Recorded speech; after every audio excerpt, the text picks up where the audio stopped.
Hello and welcome you all to esparks.in. So today we will be looking at a new concept that is the net demand and time liabilities. So net demand and time liabilities, as we know in shortcut we say it as NDTL. It is referred to as NDTL in the economics. तो NDTL क्या है, पहले इसको समझते हैं। In banking sector generally हम लोग जब net demand and time liabilities का बात करते हैं देन वी कम अक्रॉस, हम लोग बात करते तब फाइनेंशियल स्टेबिलिटी का, we talk about risk management, so these are all associated with the concept known as NDTL. Okay, जब भी हम पढ़ेंगे अभी monetary policy, when we will look into it about the monetary policy, we learn that there is NDTL from where we get to know about the CRR, SLR and these of the monetary tools. So this is a later concept, हम लोग इसको बाद में समझेंगे. But then NDTL represents the amount of funds that a bank must have in liquid form. उसके पास liquid assets में, liquid form में उस टाइप का रहना चाहिए. While time liabilities refers to deposits that are payable on specific date. अच्छा से समझते हैं इसको. पहले देखते हैं NDTL यानी नेट डिमांड लाइबिलिटीज क्या है, पहले इसको समझते हैं. देखिए, सो this is a bank. Okay, this is a bank and this is a customer and ये एक कस्टमर है. कस्टमर चल के जा रहा है बैंक के पास, बैंक में अपना एक खाता खुलवाना है. Okay, he goes to the bank to open a bank account. So bank account can be current account और bank account can be saving accounts. Okay, चाहे वो सेविंग अकाउंट हो सकता है या फिर करंट अकाउंट हो सकता है. तो current account is generally for business purposes and saving accounts for normal लोगों के लिए. करंट अकाउंट में ज्यादा ट्रांजेक्शन होता है, उसमें कोई लिमिट नहीं है. सेविंग अकाउंट में आपका लिमिट है. देयर आर सम डिफरेंसेस, इसको हम लोग बाद में समझेंगे. ओके, बट वो कस्टमर जा रहा है बैंक में खाता खुलवाने के लिए, तो बैंक वाला इसको कहते हैं, बैंक का मैनेजर है, बैंक का मैनेजर खड़ा है यहाँ पे, कहते हैं ठीक है सर आ जाइए, आपके लिए एक सेविंग अकाउंट खुला देते हैं, खोल लेते हैं. एक सेविंग अकाउंट यहाँ पे खुला जाता है. तो ये जितने सारे सेविंग अकाउंट्स है या फिर करंट अकाउंट्स है जिसमें से आप कभी भी जा करके पैसा खुशी से निकाल सकते हैं, कोई टाइम बाउंड नहीं है, कोई टाइम नहीं है पैसा निकालने के लिए या फिर ट्रांजेक्शन करने के लिए कुछ भी चीजों का, इसको हम लोग कह सकते हैं डिमांड खाता, डिमांड डिपॉजिट्स, ये सबको है. ठीक है, तो चलिए इसको अच्छे समझते हैं. Demand deposits are the funds that customers can withdraw from their bank accounts at any time without any prior notice. कोई भी प्रायर नोटिस के पहले अगर एक कस्टमर जा करके पैसा को उठा सके उसको हम लोग डिमांड डिपॉजिट्स कह सकते हैं. These liabilities are highly liquid and include deposits such as current accounts and saving accounts.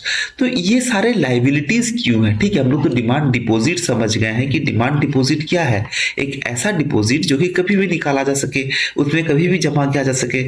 ठीक है, और बट ये लाइबिलिटीज क्यों है? आप बैंक में जाते हैं जमा करने के लिए, तो बैंक के लिए आप लाइबिलिटी बन जाते हैं.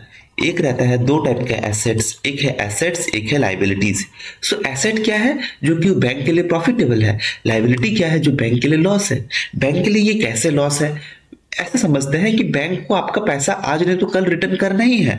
चाहे आप उसमें करंट अकाउंट खोले, सेविंग अकाउंट खोले, कुछ भी, तो बैंक को आपको पैसा रिटर्न करना है, इसीलिए वो लाइबिलिटी है. ठीक है, आपके लिए एसेट कौन सा है? आपके लिए एसेट बैंक का रिटर्न किया हुआ इंटरेस्ट वाला पैसा आपके लिए एसेट है, क्योंकि आपको वो मिल रहा है, वो आपका अधिकार है.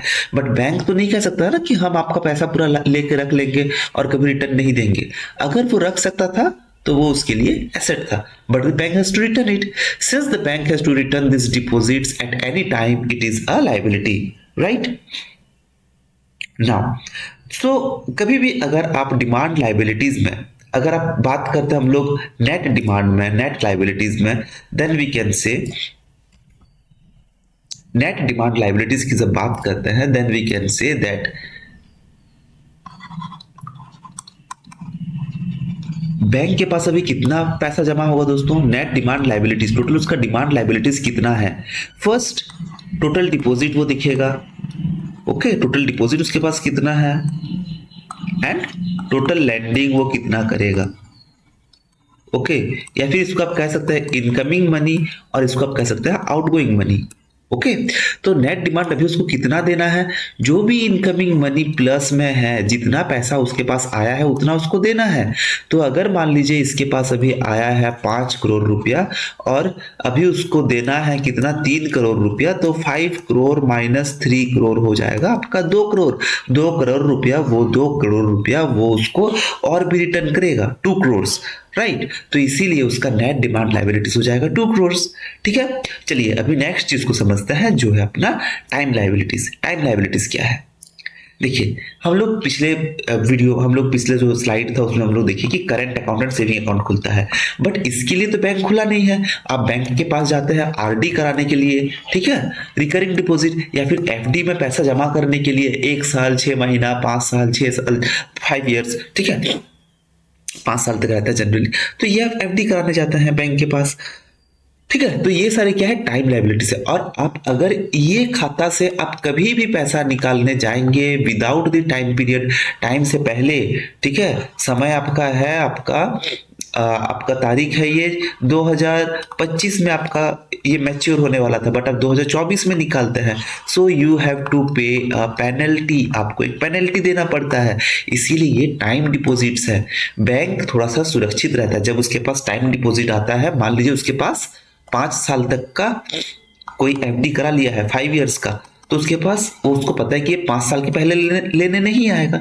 अभी 5 साल से पहले लेने नहीं आएगा तो ये पैसा को बैंक किसी को लोन में दे देता है, अपने पास जमा रख के क्या करेगा, बैंक किसी को लोन में दे देता है। और लोन में ये हायर इंटरेस्ट परसेंट, 8%, 10%, 1 साल का लोन में किसी को दे दिया, 1 साल में उसको 8% में रिटर्न मिल जाता है, तो बैंक उससे प्रॉफिट कमा लेता है।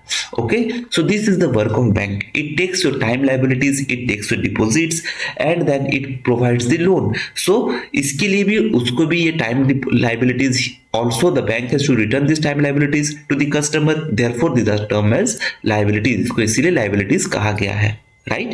So time liabilities refer to the deposits held by bank that are payable on a specific date in the future.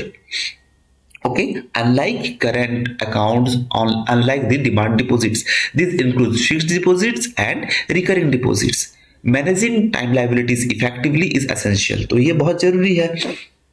So time deposits क्या है, funds that customer deposit for a specific period such as fixed deposit, current deposit और certificate of deposit. This deposits can not be withdrawn before the maturity date without incurring a penalty. Penalty के सिवा आप इसको withdraw नहीं कर सकते हैं, ठीक है। So there are regulatory framework to check all these, ये सारे डिपॉजिट्स को चेक करने के लिए एनडीटीएल को, ठीक है। तो टोटल एनडीटीएल अगर हम बात करें तो net demand and time liabilities in total है, इसमें अपना net demand liabilities plus net time liabilities को अगर हम ऐड कर दे, दोनों को हम लोग ऐड कर दे, then we can reach to the net demand liabilities, ठीक है। तो इसका इम्पैक्ट क्या होता है लिक्विडिटी पे, चलिए इसको समझते हैं। जब भी net demand and time liabilities आता है तो ये बैंक का लिक्विडिटी को बहुत ज्यादा प्रभाव करता है, ठीक है। शॉर्ट टर्म अगर रिक्वायरमेंट है, मान लीजिए डिमांड लायबिलिटी बहुत ज्यादा है, बैंक को अभी शॉर्ट टर्म में पैसा भी उतना चाहिए, अभी उसका टाइम लायबिलिटी बहुत कम है, मीन्स फिक्स डिपॉजिट में लोग बहुत कम डाला हुआ है, फिक्स डिपॉजिट के लिए लोग डाला ही नहीं है, सारा डिमांड में डाल दिया है। देन क्या ये बैंक जा करके किसी को लोन दे पाएगा? वो अगर जाएगा किसी को 1 साल के लिए लोन दे देता है और मान लीजिए 2 महीना में आप जाते हैं उसके पास पैसा मांगने के लिए, तो वो तो पैसा लोन में दे दिया है, वो पैसा कहां से लाएगा? ओके, सो देयरफॉर ये लिक्विडिटी को बहुत ज्यादा इंपैक्ट करता है।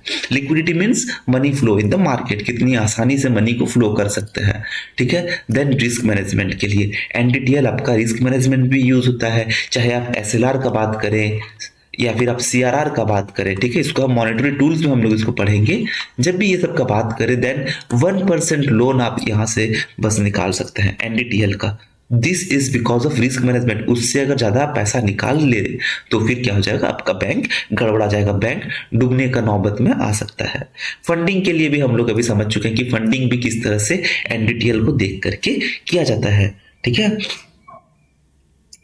ठीक है। चलिए नेक्स्ट है अपना एसेट लायबिलिटी मैनेजमेंट। तो एनडीटीएल से हमको पता चलता है कि अपना एसेट्स क्या है, एसेट्स कितने हैं, एसेट्स कब मैच्योर हो रहे हैं, कब उसका लिक्विड प्रोफाइल क्या है, ठीक है, तो ये सारे मैच्योर्स है। तो इसमें कुछ इतना नहीं है। देन है फाइनेंशियल स्टेबिलिटी।